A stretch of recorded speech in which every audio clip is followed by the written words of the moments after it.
ভাবুন তো, ভোর ৫টায় অ্যালার্ম বাজে, চোখ খুলে আপনি অনুভব করেন দিনটা শুরু হওয়ার আগেই যেন ক্লান্তি মাথায় ঘুরছে। দ্রুত দ্রুত তৈরি হওয়া, নাশতা মাঝে মধ্যে ফেলে দেওয়া, সড়ক বা ট্রাফিকের ভিড় পেরোতে পেরোতে যন্ত্রণায় ভোগা এবং তারপর সারাদিন কম্পিউটার স্ক্রিনের সামনে বসে থাকা। সন্ধ্যায় বাড়ি ফেরার সময় আপনি এত ক্লান্ত যে নিজের স্বপ্নগুলো নিয়েও চিন্তা করার শক্তি থাকে না। সপ্তাহের ৫ দিন মেশিনের মতো কাজ, আর বাকি ২ দিন কেবল সেই ৫ দিনের ক্লান্তি কমাতে চলে যায়। এটাই কি সেই জীবন যার জন্য আপনি ছোটবেলায় স্বপ্ন দেখেছিলেন? নাকি এটা শুধু মিডল ক্লাস লাইফ স্ক্রিপ্ট যা আমাদের ছোটবেলা থেকে শেখানো হয়েছে? চাকরি করো, ইএমআই দাও, বাচ্চাদের পড়াশোনা করাও, আর যখন একটু সময় মিলবে তখন জীবন ইতোমধ্যেই চলে যাবে। কিন্তু এটা কেন ঘটে? কেন অধিকাংশ মিডল ক্লাস বাংলাদেশি বা ভারতীয় নিজের পুরো জীবন কঠোর পরিশ্রম করেও ধনী হতে পারে না? এটা কি ভাগ্য বা লাকি স্ট্রোকের খেলা, নাকি আমাদের ছোটবেলায় শেখানো নিয়মই আসল কারণ? বন্ধুরা, সত্যি হলো মিডল ক্লাস মানুষের জন্য ধনী হওয়ার একটাই পথ আছে। না, এটা লটারির মতো ভাগ্য নয়, না কোনো উত্তরাধিকার বা হঠাৎ সাফল্যের গল্প। পথটা সরল কিন্তু সহজ নয়। যদি আপনি এটা বুঝে নেন, আপনার চিন্তাভাবনা, আপনার সিদ্ধান্ত এবং আপনার পুরো জীবন বদলে যাবে। চলুন শুরু করি। Chapter ১, middle class trap. Middle class trap কি? সহজ ভাষায় বলতে গেলে এটা এমন একটি জীবন স্ক্রিপ্ট যা আমাদের ছোটবেলা থেকে শেখানো হয়। পড়াশোনা করো, ভালো চাকরি নাও, ইএমআই দাও এবং ধীরে ধীরে জীবন কাটাও। এই স্ক্রিপ্ট আমাদের মস্তিষ্কে এত গভীরভাবে বসে গেছে যে আমরা এই নিয়ে কখনো প্রশ্ন করি না। সত্য হল, বাংলাদেশের এক গড় মধ্যবিত্তের বা ভারতীয় মিডল ক্লাসের বেতন বছরে প্রায় ৮ থেকে ১০% বৃদ্ধি পায়, কিন্তু মুদ্রাস্ফীতি বা খরচ অনেক সময় ১২ থেকে ১৫% পর্যন্ত বৃদ্ধি পায়। মানে আপনার আয় সর্বদা খরচের পেছনে থাকবে এবং এই ফাঁক প্রতি বছর আরও বড় হবে। গবেষণা দেখায় প্রায় ৬০% মিডল ক্লাস পরিবারের কাছে এমার্জেন্সি ফান্ড হিসেবে কেবল ৩ মাসের খরচ রাখার মতো সঞ্চয় থাকে। অর্থাৎ যদি চাকরি চলে যায়, ৩ মাসের মধ্যেই জীবন সংকটে চলে যাবে। একটি উদাহরণ, রাজেশ বর্মা, ঢাকায় বসবাসকারী একজন ৩৮ বছর বয়সী মানুষ। তিনি একজন ইঞ্জিনিয়ার এবং ১৫ বছরের অভিজ্ঞতা রয়েছে। কিন্তু মাস শেষে বেতন আসার সাথে সাথে সেই টাকা চলে যায় সরাসরি ব্যাংক থেকে কেটে। ১. ২৫,০০০ টাকা হোম লোনের ইএমআই, ২. ৮,০০০ টাকা গাড়ির ইএমআই, ৩. বাচ্চাদের স্কুল ফি, ৪. বিদ্যুৎ বিল, ৫. মুদির খরচ, ৬. পেট্রোল বা ফুয়েল খরচ। এইভাবে মাস শেষে আয় হাতে থাকে খুব কম বা প্রায় কিছুই নয়। মাসের শেষে রাজেশের হাতে থাকে 0 টাকা। আর এটা শুধু রাজেশের গল্প নয়, এটা লাখো মধ্যবিত্ত বাংলাদেশী পরিবারের গল্প। প্রশ্ন হলো, যদি আপনি শুধু প্রতি মাসে বেঁচে থাকার জন্যই কাজ করেন, তাহলে ধনী হবেন কিভাবে? এটাই হলো মিডল ক্লাস ট্র্যাপ। আপনি যত আয় করেন সব খরচ হয়ে যায়, আর সামান্য যেটুকু বাঁচে সেটা গিলে খায় মুদ্রাস্ফীতি। এই জালই মানুষকে আজীবন টাকা উপার্জনের দাস বানিয়ে রাখে, এবং এই জাল থেকে বেরোনোর উপায় মাত্র একটাই, যেটা আমরা ভিডিওর পরের অংশে জানব। চ্যাপ্টার ২, সঞ্চয়ের আসল সত্য। আমাদের ছোটবেলা থেকে শেখানো হয়েছে, বাবা যত আয় করো না কেন তার থেকে কিছুটা বাঁচিয়ে রাখো, কাল কাজে লাগবে। শুনতে খুব ভালো পরামর্শ মনে হলেও বাস্তবে এটা আপনাকে ধনী করবে না। মধ্যবিত্ত জীবনের গোল্ডেন রুল হলো, প্রতি মাসে খরচ কমাও, টাকা বাঁচাও আর ফিক্সড ডিপোজিটে জমাও। কিন্তু সত্যিটা হলো, বাংলাদেশে বা ভারতে এফডির ইন্টারেস্ট ৫-৬% বেশি নয়। অন্যদিকে মুদ্রাস্ফীতি বেড়ে যায় ৬-৭% বা তারও বেশি। মানে এফডিতে টাকা রেখে আপনি আসলে মুনাফা করছেন না, বরং ধীরে ধীরে ক্ষতিতে যাচ্ছেন। এটা ঠিক যেন আপনি বালতিতে পানি ঢালছেন, কিন্তু নিচে ছোট্ট একটা ছিদ্র আছে, ধীরে ধীরে সব পানি বের হয়ে যাবে। বেশিরভাগ মানুষ ভাবে আগে টাকা জমাই তারপর ইনভেস্ট করব, কিন্তু বাস্তবে ৫-১০ বছর কেটে যায় আর ইনভেস্টমেন্ট শুরুই হয় না। কারণ কি? খরচ সব সময় আয়ের সমান হয়, যখনই বেতন বাড়ে আমরা নতুন ফোন কিনি, গাড়ি আপগ্রেড করি, ঘর রেনোভেশন করি। আমরা সঞ্চয়ের প্ল্যান করি, কিন্তু সেটা কখনো অভ্যেসে রূপ নেয় না। তাহলে কি করবেন? Smart saving formula. সঞ্চয় ছাড়া ইনভেস্টমেন্ট করা ঠিক যেমন গাড়িতে পেট্রোলই না দেওয়া। আবার শুধু সঞ্চয় করে ইনভেস্টমেন্ট না করা মানে গাড়িকে সারা জীবন পার্কিংয়ে দাঁড় করিয়ে রাখা।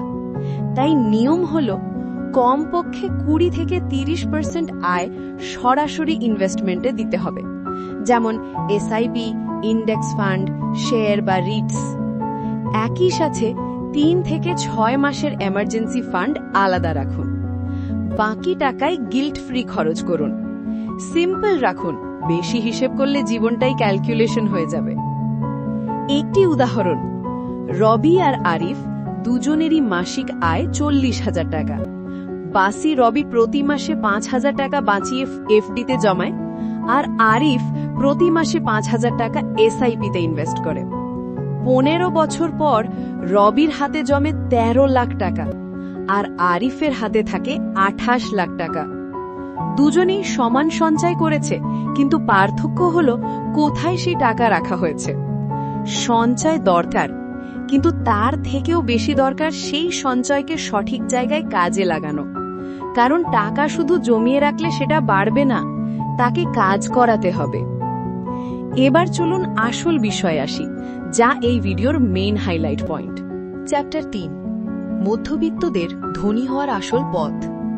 বন্ধুরা, যদি আপনি সত্যি একজন মধ্যবিত্ত বাংলাদেশী হয়ে থাকেন, তাহলে মেনে নিন আপনার ধনী হওয়ার আসল পথ মাত্র 2টা। একটা হলো নিজস্ব ব্যবসা করা, আরেকটা হলো বিনিয়োগ করা। আর মজার বিষয় হলো এই 2 পথ প্রায় একে অপরের সঙ্গে জড়িত। দেখুন, মধ্যবিত্ত জীবনে সবচেয়ে বড় সীমাবদ্ধতা হলো আয়ের সীমাবদ্ধতা। আপনি যতই পরিশ্রম করুন না কেন, চাকরি জীবনের বেতন প্রতি বছর সর্বোচ্চ 8-10% বেশি বাড়বে না। অন্যদিকে বাজারে মুদ্রাস্ফীতি বেড়ে যায় প্রায় 6-7% বা তারও বেশি। মানে যদি আপনি শুধু চাকরি আর সেভিংসের উপর নির্ভর করেন, আপনার টাকা কখনোই মুদ্রাস্ফীতির চেয়ে এগোতে পারবে না। এখানেই আসে ব্যবসা। ব্যবসার আয় করার কোনো সীমা নেই। আইডিয়া যদি ভালো হয়, এক্সিকিউশন যদি সঠিক হয়, তাহলে গ্রোথ এক্সপোনেনশিয়াল হতে পারে। তবে সত্যিটা হলো ব্যবসায় ঝুঁকি আছে, পরিশ্রম বেশি করতে হয়, আর শুরুর দিকে ব্যর্থতার সম্ভাবনাও বেশি। এই কারণে অনেকে ব্যবসা এড়িয়ে চলে। কিন্তু মনে রাখবেন, যারা দীর্ঘমেয়াদে সম্পদ তৈরি করে তাদের 90% বেশি হয় ব্যবসায়ী, নয়তো কোনো ব্যবসার অংশীদার। দ্বিতীয় পথ হলো বিনিয়োগ। যদি আপনি নিজে ব্যবসা করতে না পারেন, তবে অন্য কারো ব্যবসায় বিনিয়োগ করুন। শেয়ার বাজার, মিউচুয়াল ফান্ড, স্টার্টআপস কি মূলত ব্যবসা। ফারাক শুধু এই যে সেখানে আপনি মালিক নন, বরং একজন শেয়ার হোল্ডার। একটি ছোট্ট গল্প। রবি আর সামি দুজনেই মধ্যবিত্ত পরিবার থেকে এসেছে। রবি চাকরির পাশাপাশি প্রতি মাসে 5,000 টাকা মিউচুয়াল ফান্ডে বিনিয়োগ করতে শুরু করল। সামি তার ছোট্ট একটি অনলাইন স্টোর শুরু করল এবং লাভকে বারবার ব্যবসায় পুনর্বিনিয়োগ করতে লাগল। 10 বছর পর রবির হাতে একটা শক্তিশালী ইনভেস্টমেন্ট পোর্টফোলিও দাঁড়ালো, যেটা তাকে প্যাসিভ ইনকাম দিচ্ছে। অন্যদিকে সামির ব্যবসা এতটাই বেড়ে গেল যে এখন সে অন্যদের চাকরি দিচ্ছে। দুজনেই আজ আর্থিকভাবে স্বাধীন, কারণ তারা দ্রুত শুরু করেছিল এবং কম্পাউন্ড গ্রোথের সুবিধা নিয়েছিল। তাই মধ্যবিত্তদের জন্য ধনী হওয়ার পথ একদম পরিষ্কার। ব্যবসার ঝুঁকি নিয়ে বড় খেলা খেলুন, অথবা বিনিয়োগের খেলা খেলুন আর আপনার টাকাকে আপনার জন্য কাজ করতে দিন। আর সবচেয়ে ভালো অপশন হলো এই 2টার কম্বিনেশন, কারণ ইনকাম বাড়ায় ব্যবসা আর সম্পদ বহুগুণ বাড়ায় বিনিয়োগ। এখন আপনার মনে প্রশ্ন আসতে পারে, যদি এত সহজ হয় তাহলে সবাই কেন করে না? এর উত্তর আছে পরের অধ্যায়। চ্যাপ্টার 4, মানুষ কেন ব্যর্থ হয়। একটু সৎভাবে ভাবুন তো, আমাদের মধ্যে কতজন ধনী হতে চায়? হয়তো 100 জনের মধ্যে 99 জনই বলবে, হ্যাঁ আমি ধনী হতে চাই। কিন্তু বাস্তবতা হলো তাদের বেশিরভাগই কখনোই সেখানে পৌঁছতে পারে না। এবং এর সবচেয়ে বড় কারণ হলো ভুল অভ্যাস আর ভুল মানসিকতা। ধনী হওয়ার প্রক্রিয়া কোনো রকেট সায়েন্স না, কনসেপ্ট খুব সোজা। আয় বাড়ান, সঠিক জায়গায় বিনিয়োগ করুন আর টাকাকে টাকা তৈরি করতে দিন। কিন্তু সমস্যা হলো বেশিরভাগ মানুষ শুরুই করে না। কেউ ভাবে এখন আয় কম, পরে ইনভেস্ট করব। কেউ ভাবে আগে খরচ ম্যানেজ হোক, তারপর সঞ্চয় করব। আবার কেউ ইউটিউবে মোটিভেশনাল ভিডিও দেখে অনুপ্রাণিত হয়, কিন্তু পরের দিন সব ভুলে যায়। বাস্তবতা হলো কনসিস্টেন্সির অভাবই সবচেয়ে বড় কিলার। আপনি যত সুন্দর প্ল্যানই করুন, যদি নিয়মিতভাবে ফলো করতে না পারেন, তাহলে ফলাফল হবে শূন্য। একটা বাস্তব উদাহরণ, রাজেশ আর আমিন দুজনেই একসাথে চাকরি করত, বেতনও প্রায় সমান ছিল। রাজেশ প্রতি মাসে 5,000 টাকা এসআইপিতে বিনিয়োগ করতে শুরু করল। আমিন ভাবল যখন বেতন বাড়বে তখন বিনিয়োগ করব। 10 বছর পর রাজেশের হাতে জমল প্রায় 12-13 লাখ টাকা, আর আমিনের হাতে রইল শুধু বেতনের স্লিপ। আরেকটা ব্যর্থতার কারণ, অনেকে অল্প ইনভেস্ট করলো, বাজার পড়ে গেল, তখন প্যানিক হয়ে সব বিক্রি করে দিল। কেউ ব্যবসা শুরু করলো, প্রথম বছরে লাভ হলো না, তখন ব্যবসা বন্ধ করে দিল। কিন্তু ধনী মানুষরা জানে সম্পদ তৈরির আসল সুপার পাওয়ার হলো ধৈর্য। তাই আসল সত্য হলো, মানুষ ব্যর্থ হয় কারণ তারা শুরুই করে না, শুরু করলেও ধারাবাহিক থাকে না, আর সামান্য ব্যর্থতা এলেই হাল ছেড়ে দেয়। একটা গভীর কথা শুনে রাখুন, ধনী হওয়ার পথ হলো ম্যারাথন, এটা 100 মিটারের দৌড় নয়। যারা দৌড়ে টিকে থাকে শেষ পর্যন্ত জয় তাদের হাতেই আসে। তবে এখানেও একটা সমস্যা আছে। আমরা জানলাম রাস্তায় টিকে থাকাই সফলতার চাবিকাঠি, কিন্তু প্রশ্ন হলো কোন রাস্তায় টিকে থাকতে হবে? এর উত্তর জানতে চলুন এবার যাই চ্যাপ্টার 5-এ। অধ্যায় 5, ব্লুপ্রিন্ট। বন্ধুরা, যদি আপনারা সত্যি চান মধ্যবিত্তের দৌড় থেকে বের হয়ে আসতে, শুধু মাসের শেষে বেতনের উপর নির্ভর করে বাঁচতে না চান, তাহলে আপনাকে এমন একটা সিস্টেম বানাতে হবে যেটা আপনার প্রতিদিনের শরীর খাটানো ছাড়া ঘুমের মধ্যেও টাকা আয় করাবে। এর জন্য অনেক পথ আছে। প্রথমত, বাজারে যেসব স্কিলের চাহিদা সব সময় থাকে সেগুলো শিখে ফেলুন, যেমন video editing, coding, digital marketing, content writing. এইসব স্কিল প্রতিটি ইন্ডাস্ট্রিতেই দরকার হয়। এরপর শুরু করুন একটা ছোট কিন্তু স্কেলেবল সাইড বিজনেস, যেমন ই-কমার্স স্টোর, ক্লাউড কিচেন, স্থানীয় কোনো সার্ভিস ব্যবসা। তারপর আছে ফ্রিল্যান্সিং, যেখানে আপনি আপনার স্কিল শুধু শহরে নয়, সারা দুনিয়ার ক্লায়েন্টদের কাছে বিক্রি করতে পারবেন। আর সবশেষে আছে investment, stock market, mutual fund, real estate কিংবা ইটিএফ। এগুলো সময়ের সাথে সাথে আপনার সম্পদকে বহু গুণে বাড়িয়ে তুলবে। কিন্তু মনে রাখবেন, শুধু শুরু করলেই হবে না, আপনার ইনকাম বা আয় প্রতি বছর বাড়াতে হবে। আজ যদি আপনার আয় 50,000 টাকা হয়, তাহলে ভাবতে হবে আগামী বছর কিভাবে সেটা 70,000 করা যায়। কারণ আয় যদি এক জায়গায় আটকে থাকে, তাহলে মুদ্রাস্ফীতি আপনার সবকিছু খেয়ে ফেলবে।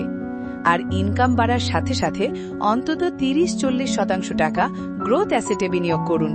শুরুতে রিটার্ন কম লাগবে, ধরুন বছরে মাত্র 10,000 টাকা, কিন্তু 5-7 বছর পর এই রিটার্ন লাখে পৌঁছাবে, আর দশকের পর দশক পার হলে কোটিতেও যাবে। মনে রাখবেন, বিশ্বের ধনী মানুষদের আসল রহস্য একটাই, তারা শুধু টাকা কামায়নি, বরং টাকাকে নিজের জন্য কাজ করিয়েছে। আর এটাই আপনারও আসল ব্লুপ্রিন্ট। অধ্যায় 6, সময়ের গুরুত্ব। অধিকাংশ মধ্যবিত্ত মানুষ ইনভেস্টমেন্ট বা বিনিয়োগ পিছিয়ে দেয়, ভাবে এখন আয় কম, পরে করব। কিন্তু কম্পাউন্ডিং এমনভাবে কাজ করে না। কম্পাউন্ডিং এর সবচেয়ে বড় রহস্য হলো সময়। আপনি যত দেরি করবেন, ততই কোটিপতি হওয়া কঠিন হবে। ধরুন আপনি 25 বছর বয়সে প্রতি মাসে 5,000 টাকা বিনিয়োগ শুরু করলেন, আর গড়ে 12% রিটার্ন পেলেন। তাহলে 60 বছর বয়সে আপনার হাতে থাকবে প্রায় 3.5 কোটি টাকা। কিন্তু যদি একই কাজ 35 বছর বয়সে শুরু করেন, তাহলে পাবেন মাত্র 1 কোটি টাকার মতো। মানে 10 বছর দেরি করার মূল্য দিতে হবে 2.5 কোটি টাকা। তাই ছোট শুরু হলেও শুরু করাটা জরুরি। মাসে মাত্র 500 টাকা দিয়েও শুরু করা যায়। একটা ছোট গল্প শোনাই। আমার এক বন্ধু কলেজে পড়াকালীন প্রতি মাসে মাত্র 1,000 টাকা এসআইপিতে ইনভেস্ট করত। তখন তার মনে হতো টাকা নষ্ট হচ্ছে, কিন্তু 10 বছর পর যখন দেখে তার ইনভেস্টমেন্ট 12 লাখ ছাড়িয়েছে, তখন বুঝতে পারে আসল শক্তি টাকা নয়, বরং সময়ের মধ্যে লুকিয়ে।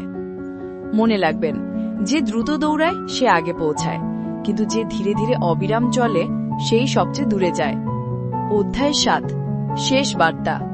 বন্ধুরা, মধ্যবিত্ত হওয়া কোনো অভিশাপ নয়, কিন্তু মধ্যবিত্ত মানসিকতা যদি পুরনো থেকে যায়, তাহলে ফলাফলও পুরনোই আসবে। আজকের যে পুরনো স্ক্রিপ্ট, পড়াশুনো করো, চাকরি নাও, ইএমআই দাও, অবসরের জন্য অপেক্ষা করো, এটা হয়তো 1980 সালে ঠিক ছিল, কিন্তু 2025 সালে এটা আপনাকে কোনোদিনই ফাইন্যান্সিয়াল ফ্রিডম দেবে না।